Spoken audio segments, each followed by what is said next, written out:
55. A plane starts at rest on a straight runway.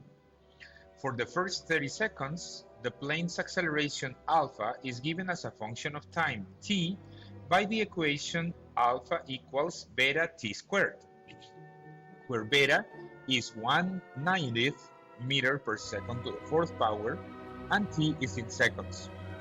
What is the plane's speed at time equals 30 seconds? Well, given that the acceleration is not constant, then you have to use calculus methods to be able to solve for the velocity.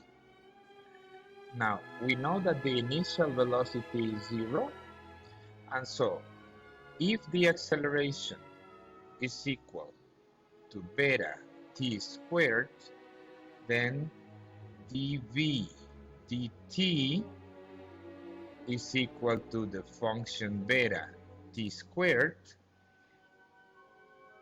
dv equals beta t squared dt, and we must integrate from the initial velocity, which is 0, to any velocity here, from time equals 0 to an arbitrary time here. So v minus 0 is equal to 1/3 beta t cubed minus 0. Therefore, the velocity as a function of time is equal to 1/3 times beta times t cubed.